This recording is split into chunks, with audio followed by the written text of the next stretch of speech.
नमस्कार दोस्तों, good evening. आपके अपने YouTube चैनल आरवी क्लासेस पर हार्दिक स्वागत है, अभिनंदन है। जैसा कि आप सबको पता है, अपन 2 दिन से YouTube पर भारतीय राज्य व्यवस्था के बारे में पढ़ रहे हैं। सबसे पहले अपन ने संविधान सभा पढ़ा और फिर उसके बाद में अपने संविधान के स्रोत पढ़े। इसी कड़ी में अपन आगे आज कुछ नया टॉपिक पढ़ेंगे, लेकिन एक बार जो कल और परसों पढ़े थे उनको एक बार ब्रीफली ऊपर से रिवाइज कर लेते हैं। सबसे पहले अपन ने पढ़ा था संविधान सभा। संविधान सभा की मांग जो की थी 1895 में बाल गंगाधर तिलक द्वारा स्वराज्य विधेयक में की गई थी।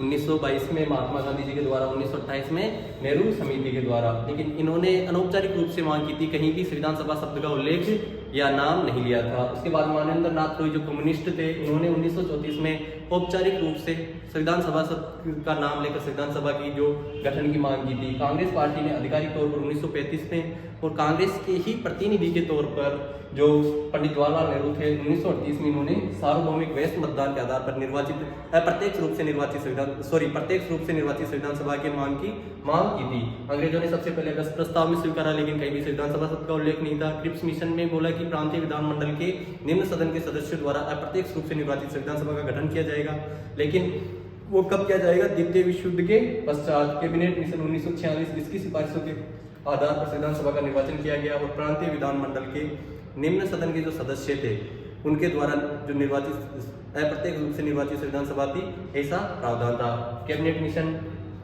ब्रिटेन के जो कैबिनेट मंत्री थे वो भारत आए थे। उनके नाम थे पैट्रिक लॉरेंस, एवी अलेक्जेंडर और स्टेफोर्ड क्रिप्स। अपन ने पहले पढ़ा था। इसके बाद में सदस्य 389 थे, ब्रिटिश प्रांत से 296 और रियासतों से 93। 296 जो थे निर्वाचित थे, 93 मनोनीत थे। 11 प्रांतों से 292 थे, 4 उच्चायुक्त प्रांतों से 4 सदस्य थे। 4 कौन कौन से थे? तो अजमेर, मेरवाड़ा, बलूचिस्तान, कुर्ग और दिल्ली। उसके बाद में अपने पढ़ा कि संविधान सभा का निर्वाचन बोले थे कि 389 क्यों? तो 10 लाख की जनसंख्या पर एक प्रतिनिधि लिया गया था। निर्वाचन हेतु आनुपातिक प्रतिनिधित्व पद्धति का प्रयोग और एकल संक्रमण मत के द्वारा सदस्य निर्वाचित किए जाने थे।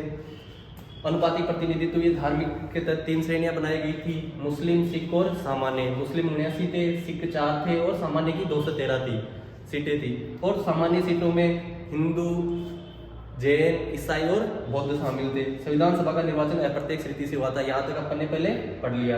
उसके बाद में निर्वाचक मंडल, जैसा कि पहले कैबिनेट मिशन की सिफारिशों के आधार पर प्रांतीय विधानमंडल के निम्न सदन के जो सदस्य होंगे उनके द्वारा संविधान सभा का निर्वाचन किया जाएगा और जुलाई अगस्त 1946 में इनका निर्वाचन हुआ था। कांग्रेस पार्टी के 208 सदस्य निर्वाचित हुए थे, जो सामान्य सीटों से 199, सिख आरक्षित सीटों से 4, मुस्लिम से 4 और उच्चायुक्त प्रांतों से 4, ऐसे करके कुल 208 सदस्य। मुस्लिम लीग के 73 सदस्य विजय हुए थे और जब मुस्लिम लीग को लगा कि संविधान सभा में अपना बहुमत नहीं होगा तो इन्होंने मुस्लिम लीग ने संविधान सभा का बहिष्कार कर दिया और अलग देश की मांग करने लगे। और 16 अगस्त 1946 को प्रत्यक्ष कार्यवाही दिवस मनाया गया। 24 अगस्त को वेवेल ने अंतरिम सरकार के गठन की घोषणा की और 2 सितंबर को उनके पंडित जवाहरलाल नेहरू जी के उसमें नेतृत्व में अंतरिम सरकार का गठन किया गया। महात्मा गांधी और मोहम्मद अली जिन्ना इन्होंने संविधान सभा के निर्वाचन में भाग नहीं लिया। जयप्रकाश नारायण, तेज बहादुर सप्रू इन्होंने क्या किया था कि त्यागपत्र दे दिया था। उसके बाद में महिलाएं 15 महिलाएं थी, अम्मू स्वामी नाथन, दक्षिणी बेलायुद्दीन, बेगम एजाज रसूल, दुर्गाबाई देशमुख, हंसा जीवराज मेहता, जो 14 अगस्त को तिरंगा झंडा फहराया था, इसमें इन्होंने ही तैयार करके दिया था। कमला चौधरी, लीला रॉय, मालती चौधरी, पूर्णिमा बनर्जी, राजकुमारी अमृत कौर जो प्रथम मंत्रिमंडल में शामिल होने वाली महिला थी, रेणुका रॉय, सरोजनी नायडू, सुचेता कृपलानी, विजयलक्ष्मी पंडित और एनी मस्क्रीन। इस प्रकार संविधान सभा की प्रथम बैठक 9 दिसंबर को हुई और अस्थायी सदस्य सच्चिदानंद सिन्हा को चुना गया। दूसरी बैठक 11 दिसंबर को हुई, उसमें स्थायी अध्यक्ष डॉक्टर राजेंद्र प्रसाद को, उपाध्यक्ष एच सी मुखर्जी को, कालांतर में वीटी कृष्णामाचार्य को और संवैधानिक सलाहकार BN राव को चुना गया। तीसरी बैठक 13 दिसंबर को हुई, उसमें पंडित जवाहरलाल नेहरू द्वारा जो उद्देश्य प्रस्ताव था पेश किया गया, जो 22 जनवरी 1947 को सर्वसम्मति से पारित हुआ। उसके बाद में उद्देश्य प्रस्ताव, इसके भारतीय गणराज्य की स्थापना करना, उनके लिए संविधान का निर्माण करना। शामिल होने वाले सेक्टर तो ब्रिटिश भारत, भारतीय राज्य जिनमें अपन रियासतें, अन्य भारतीय सेक्टर गोवा, पुदुचेरी और अन्य राज्य जो स्वेच्छा से भारत में शामिल होना चाहते थे। राज्यों को स्वायत्तता दी गई और अवशिष्ट शक्तियां किसको दी गई? राज्यों को। शासन की समस्त अधिकारिता और शक्तियों का स्रोत कौन था? जनता, अर्थात लोकतंत्र। देश के सभी नागरिकों को न्यायिक, सामाजिक, आर्थिक और राजनीतिक स्वतंत्रता 8 प्रकार की दी गई थी, विचार, अभिव्यक्ति, विश्वास, धर्म, उपासना, व्यवसाय, संघ बनाने और कार्य या गतिविधियों की। लेकिन ये इनकी भी सीमाएं थी, नैतिकता और विधि के दायरे में। समता, प्रतिष्ठा, अवसर और विधि के समक्ष सुनिश्चित किए जाएंगे। अधोलिखित लोगों के हितों का संरक्षण के लिए विशेष उपाय उनमें धार्मिक अल्पसंख्यक थे, पिछड़े व जनजातीय क्षेत्र, सामाजिक रूप से पिछड़े व वंचित वर्ग। भारतीय राज्य क्षेत्र की अखंडता को बनाए रखना तथा इसके अंदर आने वाले जल, थल, नभ व संप्रभु अधिकार को बनाए रखना। प्राचीन काल से विश्व में भारत का जो स्थान है उसको बनाए रखना तथा विश्व शांति और मानव कल्याण के लिए कार्य करना। उसके बाद में 26 नवंबर 1949 को संविधान सभा ने पारित किया और इसी दिन 284 लोगों ने संविधान पे हस्ताक्षर किए। इसी दिन संविधान को अंगीकृत, अधिनियमित और आत्मर्पित किया गया। 15 अनुच्छेद 26 नवंबर 1949 को लागू हो गए थे। 15 और 16 दोनों याद रखने हैं अपने को, जैसा कि मैंने पहले भी बताया था। उनमें 5, 6, 7, 8 जिनमें नागरिकता का प्रावधान है, अनुच्छेद 60 जिसमें राष्ट्रपति की शपथ है, 324 जिसमें निर्वाचन आयोग है और इनमें अस्थायी प्रावधान, संक्षिप्त नाम। और 394 में लिखा गया था कि 15 अनुच्छेद 26 नवंबर 1949 से लागू होंगे। जो शेष संविधान है 26 जनवरी 1950 को लागू हुआ। 2 साल 11 माह 18 दिनों में कुल 11 बैठकें हुई। कुछ समितियां थी जैसे संघीय संविधान समिति, संघीय शक्ति समिति, भारतीय राज्यों के लिए समिति, इनके अध्यक्ष कौन थे? पंडित जवाहरलाल नेहरू। और प्रांतीय संविधान समिति, मौलिक अधिकारों के लिए समिति, अल्पसंख्यकों के लिए समिति, अनुसूचित व जनजातीय सेक्टर के लिए समिति, बाह्य व आंशिक सेक्टर के लिए समिति, इनके अध्यक्ष सरदार वल्लभ भाई पटेल। मूल अधिकारों के लिए उप समिति बनी थी उनकी जेबी कृपलानी। अल्पसंख्यक समिति बनी थी एस सी मुखर्जी। अनुसूचित जाति और सेक्टर की उप समिति बनी थी उसकी गोपीनाथ बारदोलोई। और बाह्य व आंशिक बाह्य सेक्टर की जो उप समिति एवी ठाकुर। उसके अलावा मैंने बोले थे प्रक्रिया के नियम, उनके कौन थे? ड्राफ्ट कमेटी जो राजेंद्र प्रसाद। उसके बाद में प्रारूप समिति थी, 29 अगस्त 1947 को उसका गठन हुआ। अध्यक्ष डॉक्टर भीमराव अंबेडकर। अन्य सदस्य थे गोपाल स्वामी अयंगर, कृष्ण स्वामी Iyer, Mohammed Saadulla, K M Munshi, N Madhavrao, B L Mitra के त्याग पत्र के बाद, T T Krishnamachari, D P Khetan की मृत्यु के बाद। उसके बाद में 15 अगस्त के बाद में 15 अगस्त 1947 में जब देश आजाद हुआ तो संविधान सभा की भूमिका में बदलाव आ गए। जो कैबिनेट मिशन की सिफारिशों से जिस संविधान सभा का गठन हुआ था वो अब किसी की सिफारिशों को मानने के लिए बाध्य नहीं थी, अर्थात संप्रभु संस्था थी। दोहरी भूमिका, संविधान सभा का निर्माण करना और विधायिका के रूप में कार्य करना। जब ये विधायिका के रूप में कार्य करती थी तो इसके अध्यक्ष होते थे जीवी मावलंकर, जैसा कि अपन ने पहले क्लास में पढ़ा था। और सदस्यों की संख्या 389 से घटकर 299 रह गई थी। अब 299 में 70 तो ब्रिटिश भारत से थे और 70 देशी रियासतों से, 229 ब्रिटिश भारत से। जो 229 थे इनमें 3 उच्चायुक्त प्रांतों से, क्योंकि बलूचिस्तान था जो भारत विभाजन के समय पाकिस्तान में चला गया था। उसके बाद में राजस्थान से भी सदस्य गए थे। इसमें मैंने बोला था कि मुकुट बिहारी भार्गव को स्पेशली याद रखना है क्योंकि राजस्थान से एकमात्र संविधान सभा में निर्वाचित व्यक्ति थे जो अजमेर मेरवाड़ा से थे। बाकी सब मनोनीत थे। बीटी कृष्णामाचारी, हीरालाल शास्त्री जयपुर से थे, बलवंत सिंह मेहता और माणिकलाल वर्मा उदयपुर से, सरदार सिंह खेतड़ी से, राय बहादुर भरतपुर से, जय नारायण व्यास जोधपुर से, जसवंत सिंह बीकानेर से थे, गोकुललाल असावा शाहपुरा से, दलेर सिंह कोटा से और रामचंद्र अलवर से। और उसके बाद में संविधान सभा ने कुछ महत्वपूर्ण निर्णय लिए थे। 22 जुलाई 1947 को राष्ट्रध्वज को मान्यता, मई 1949 में राष्ट्रमंडल की सदस्यता को मान्यता और 24 जनवरी 1950 को राष्ट्रगान व राष्ट्रगीत को मान्यता। डॉक्टर राजेंद्र प्रसाद को भारत का प्रथम राष्ट्रपति भी चुना गया था। संविधान सभा की अंतिम बैठक 24 जनवरी को हुई थी और संविधान सभा को भंग कर दिया और विधायिका के रूप में 1952 तक कार्य करती रही थी। जब प्रथम चुनाव हुए थे तब तक संविधान सभा ने ही विधायिका के रूप में कार्य किया था और जब ये विधायिका के रूप में कार्य करती थी तो इसका अध्यक्ष कौन होता था? जीवी मावलंकर। इस प्रकार अपन ने ये सब पहली क्लास में पढ़ा। उसके बाद अपन ने दूसरी क्लास में पढ़े थे कि जो संविधान के स्रोत है उनके बारे में। अब संविधान के स्रोत जैसा कि 1935 के अधिनियम से लिए गए थे और ब्रिटेन से, अमेरिका से, भाई 2/3 हिस्सा बाहर से लिया गया है कहीं ना कहीं से, उन्हीं के बारे में अपन ने पढ़ा था। वो अपन एक बार और रिवाइज कर लेते हैं। जैसे 2/3 हिस्सा कहां से लिया गया था? 1935 के अधिनियम से, जिसमें प्री संघीय ढांचा, जिसमें शक्तियां किसको दी गई थी? केंद्र सरकार को। राज्यपाल का पद, न्यायिक प्रणाली, संघ लोक सेवा आयोग, आपातकाल के प्रावधान, प्रशासनिक ढांचा, अनुसूचित व जनजातीय सेक्टर के विशेष प्रावधान, द्विसनात्मक व्यवस्था, नियंत्रक महालेखा परीक्षक, ये सब 1935 के अधिनियम से लिए गए थे। उसके बाद में अपन ने पढ़ा था ब्रिटेन से। तो ब्रिटेन से क्या क्या चीजें ली गई थी? अब अंग्रेजों ने बनाया था क्या? 1935 का अधिनियम, तो जो 1935 के अधिनियम थी लगभग मिलती जुलती चीजें, जैसे संसदीय शासन व्यवस्था, द्विसदनीय व्यवस्था, निम्न सदन के प्रति सामूहिक उत्तरदायित्व, मंत्री परिषद जो है सामूहिक उत्तरदायित्व निम्न सदन के प्रति, लोकसभा के प्रति होगा, ये भी ब्रिटेन से लिया गया था। और व्यक्तिगत रूप से मैंने बताया था राष्ट्रपति के प्रति होगा। मंत्रिमंडलीय व्यवस्था, रिट 5 प्रकार की जारी 32 के तहत और 226 के तहत। 32 के तहत सुप्रीम कोर्ट करता है, 226 के तहत हाई कोर्ट करता है। एकल नागरिकता, मैंने बोला था कि भारत का एक ही नागरिकता मिल सकती है चाहे किसी राज्य में रहो। विधि के समक्ष क्षमता, विधि द्वारा स्थापित प्रक्रिया और संसदीय विशेषाधिकार, जो अपन आगे चल के विस्तार से चर्चा करेंगे। उसके बाद में संयुक्त राज्य अमेरिका, न्यायपालिका, ओनली रिट जारी करने की शक्ति कहां से ली गई थी? ब्रिटेन से। बाकी न्यायपालिका से लगभग संबंधित जितने भी प्रावधान सब यूएसए से लिए गए, जैसे स्वतंत्र न्यायपालिका, न्यायिक पुनरावलोकन और न्यायाधीशों को पद से हटाने की प्रक्रिया, जनहित याचिका, मूल अधिकार जो भाग 3 में 12 से 35 तक है, महाभियोग, राष्ट्रपति को पद से हटाने की प्रक्रिया, उपराष्ट्रपति का पद, प्रस्तावना की प्रथम प्रकृति, हम भारत के लोग, विधि का समान संरक्षण, विधि की समेत प्रक्रिया, ये सब संयुक्त राज्य अमेरिका से। कनाडा की बात करें तो त्रिसंघीय व्यवस्था, जिसमें अवशिष्ट शक्तियां केंद्र को दी गई थी। केंद्र द्वारा राज्य में राज्यपाल की नियुक्ति, राष्ट्रपति द्वारा उच्चतम न्यायालय से परामर्श। उसके बाद में जापान से विधि द्वारा स्थापित प्रक्रिया, आयरलैंड से नीति निदेशक तत्व, राष्ट्रपति की निर्वाचन पद्धति और राज्यसभा में 12 सदस्यों का मनोनयन। 12 सदस्यों का मनोनयन आयरलैंड से, जबकि निर्वाचन कहां से लिया गया था? जापान से। और ऑस्ट्रेलिया से समवर्ती सूची, दोनों सदनों की संयुक्त बैठक, प्रस्तावना का प्रारूप, अंतर्राज्यीय व्यापार और वाणिज्य और समागम ऑस्ट्रेलिया से। और जर्मनी से राष्ट्रीय आपातकाल, जिसमें मूल अधिकारों का निलंबन, राष्ट्रीय आपातकाल 1935 के अधिनियम से, जबकि आपातकाल जिसमें मूल अधिकारों का निलंबन जर्मनी से।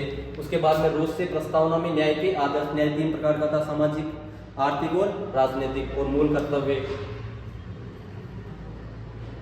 उसके बाद में फ्रांस से गणतंत्र और प्रस्तावना में स्वतंत्रता, समानता और बंधुता के आदर्श।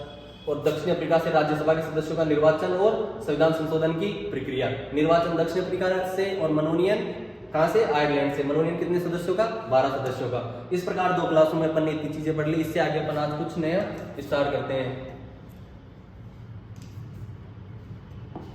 आज अपन इसी कड़ी में आगे बढ़ेंगे प्रस्तावना, प्रेमबल जो भारतीय संविधान की है उसके बारे में।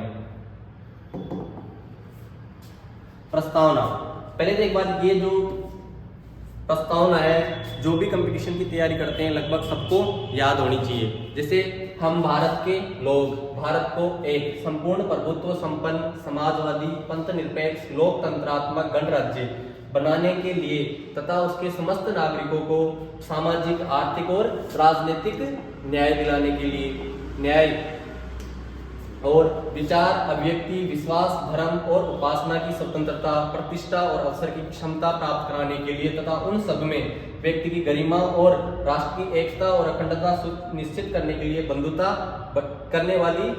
बढ़ाने के लिए दृढ़ संकल्प होकर अपनी इस संविधान सभा में आज तारीख 26 नवंबर 1949 ईस्वी को मिति मार्च से शुक्ल सप्तमी संवत 2006 विक्रमी को एतद द्वारा इस संविधान को अंगीकृत, अधिनियमित और आत्मर्पित करते हैं। अब ये चीजें जो है ऐसी कैसे याद होनी चाहिए, क्योंकि यहाँ से लगभग हर एग्जाम में क्वेश्चन पूछा जाता है। इसको अपन एक बार विस्तार से पढ़ेंगे।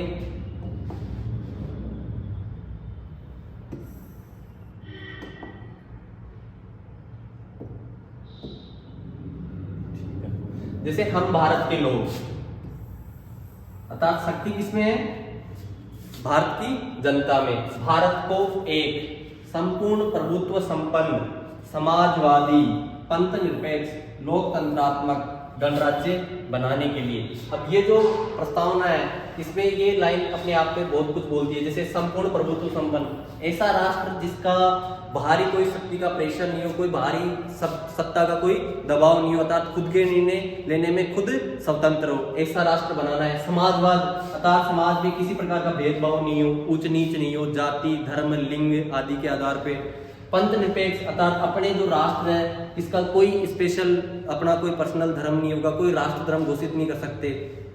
उसके बाद में लोकतंत्रात्मक, अर्थात उसके अनुसार लोकतंत्रात्मक की परिभाषा जनता के द्वारा जनता के लिए शासन, अर्थात जो भारत में जो शासन करेंगे उन शासन के प्रतिनिधियों को कौन चुनेगी? जनता चुनेगी। अर्थात जनता का जो शासन को जो शक्ति मिलेगी वो कहाँ से मिलेगी? जनता से मिलेगी। उसके बाद में गणराज्य अर्थात भारत का जो राष्ट्राध्यक्ष होगा वो वंशानुगत न होकर निर्वाचित होगा। इस प्रकार ये जो 5 शब्द है ये अपने आप में भारत की जो विशेषता है उसको एक्सप्लेन करते हैं। अब इसमें से भी 2 शब्द उसके बारे में भी अपन विस्तार से चर्चा करेंगे। और न्याय कौन सा? सामाजिक, आर्थिक और राजनीतिक। सामाजिक न्याय जैसे कि समाज में किसी के साथ कोई भी भेदभाव नहीं हो, समाज में हर एक व्यक्ति को बराबर के हक मिले, सबको बोलने के अधिकार, वाक एवं अभिव्यक्ति की स्वतंत्रता, ये सब समाज में। आर्थिक, सरकार अपने जो अर्थव्यवस्था के जो संसाधन है उसका प्रबंधन इस प्रकार करेगी कि किसी भी व्यक्ति के पास या अर्थव्यवस्था का अहितकारी संकेंद्रण न हो। उसके बाद में राजनीतिक, सभी को मत देने का अधिकार है, सभी को चुनाव लड़ने का अधिकार है। ये सब क्या है? न्याय के अंदर आते हैं। अब स्वतंत्रता कितने प्रकार की है? इसमें 5 प्रकार की। न्याय कितने प्रकार का? 3 प्रकार का। जबकि अपन ने जब उद्देश्य प्रस्ताव पढ़ा था जो पंडित जवाहरलाल नेहरू ने रखा था उसमें स्वतंत्रताएं थी 8 प्रकार की, लेकिन प्रस्तावना में कितनी है? 5 प्रकार की। 5 प्रकार की कौन कौन सी है? विचार, अभिव्यक्ति, विश्वास, धर्म और उपासना की। विचार, अभिव्यक्ति, विश्वास, धर्म और उपासना की। प्रतिष्ठा और अवसर की क्षमता प्राप्त कराने के लिए व्यक्ति की गरिमा, राष्ट्र की एकता और अखंडता सुनिश्चित करने वाली बंधुता बढ़ाने के लिए दृढ़ संकल्प होकर अपनी संविधान सभा में आज तारीख 26 नवंबर 1949, इसको अच्छे से याद कर लेना। पहले कितनी बार आ चुकी है? 26 नवंबर 1949। इसके बाद में मिति मार्क्सिस्ट शुक्ल सप्तमी, मिति मार्क्सिस्ट शुक्ल सप्तमी संवत 2006 विक्रमी को एतद द्वारा अंगीकृत, अधिनियमित और आत्मविकृत करते हैं। इस प्रकार भारतीय प्रस्तावना है, उसके अंदर भारतीय जो संविधान है उसकी रूपरेखा है कि भारतीय संविधान, भारतीय जो देश है वो किस प्रकार का है। अब इसमें जो संविधान है इसके अंदर कंट्रोवर्सी चलती है कितनी बार, उसका अपन आगे चलते हैं। अब जब इसमें संविधान में प्रस्तावना में संशोधन करने की बात आई तो कुछ केस है, सुप्रीम कोर्ट की कुछ निर्णय है। एक तो है बेरुबारीवाद। इसमें न्यायाधीश का या कोर्ट का आदेश था, कोर्ट ने निर्णय दिया था कि प्रस्तावना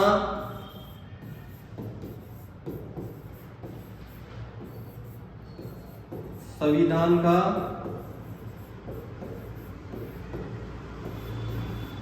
अंग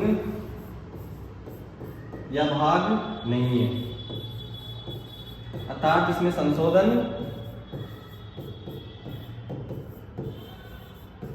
नहीं किया जा सकता। ये किसमें किया गया? बेरुबारीवाद में।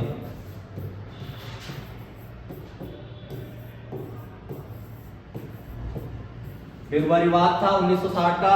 इसमें प्रस्तावना में कुछ संशोधन करने थे तो 1960 में प्रस्तावना में संविधान का अंग नहीं है और प्रस्तावना संविधान का अंग नहीं है, इसमें संशोधन नहीं किया जा सकता। ये तो इसमें हुआ। फिर उसके बाद में इसी चीज को दोबारा केशवानंद भारतीवाद 1973 जो भारत का सबसे फेमस वो था उसमें किया गया। तो इसमें जब चुनौती दी इसने इसका निर्णय को उलट दिया। इसने बोला कि संविधान का अभिन्न अंग है। संविधान का क्या है? अभिन्न अंग है, अभिन्न अंग है। और इसमें क्या किया जा सकता है? संशोधन किया जा सकता है, किया जा सकता है, परंतु जो मूलभूत ढांचा है उसके साथ कोई उसमें परिवर्तन नहीं हो। संशोधन किस प्रकार का हो कि जो मूलभूत ढांचे को ठेस ना पहुंचाए, हानि नहीं पहुंचाए, मूलभूत ढांचे में कोई परिवर्तन नहीं हो। 2 केस थे। अब इसके बाद में 1973 में जब ये किया गया इसके बाद में 42वां संविधान संशोधन हुआ जो 1976 में है। और इसी संविधान संशोधन के द्वारा प्रस्तावना में 3 शब्द जोड़े गए थे: समाजवाद, पंथ निरपेक्षता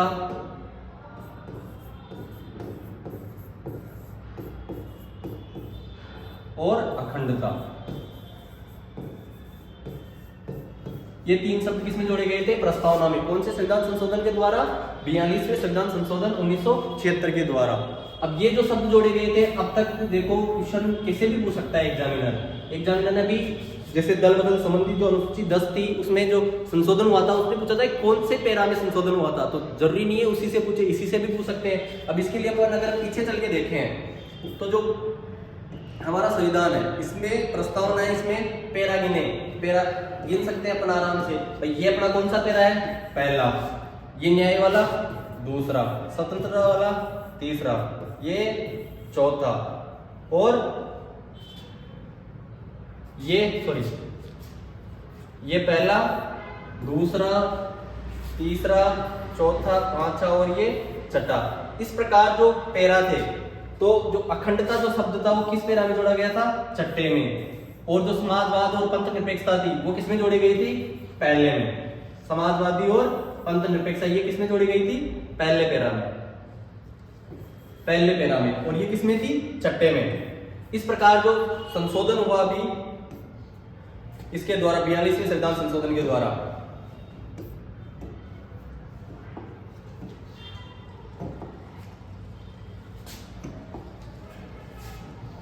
जब 42वां संविधान संशोधन हुआ 1976 का, इसके द्वारा संविधान प्रस्तावना के कौन कौन से पैरा में संशोधन हुए? पहले पैरा में और छठे पैरा में। पहले पैरा में क्या क्या जोड़ा गया? तो समाजवाद और पंथ निरपेक्ष।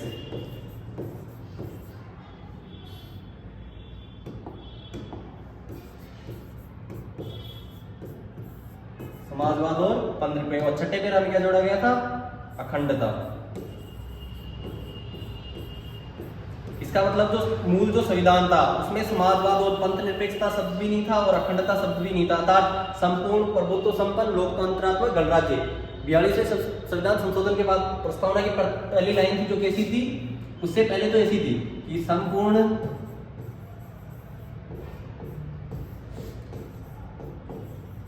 प्रभुत्व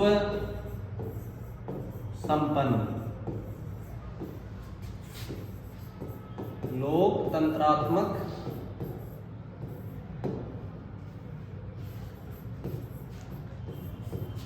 गणराज्य।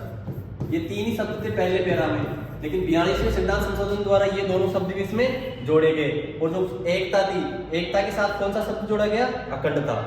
इस प्रकार 42वें संविधान संशोधन द्वारा इसमें कितने शब्द जोड़े गए? टोटल 3। पहले पैरा में समाजवाद पंथ निरपेक्षता और छठे पैरा में अखंडता।